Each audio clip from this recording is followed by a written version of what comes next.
Hi guys, ito tayo ng dinner. Habang kumakain ako ng mangga. Magpipit na lang ako.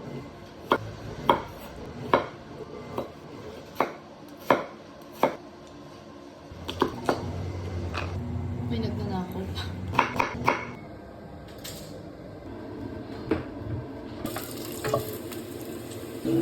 Bili tayo ng tripa na bili. Guys, nabuang ako. Nalimutan ko yung luya. Galing freezer to guys. Dahil mabilis siyang masira.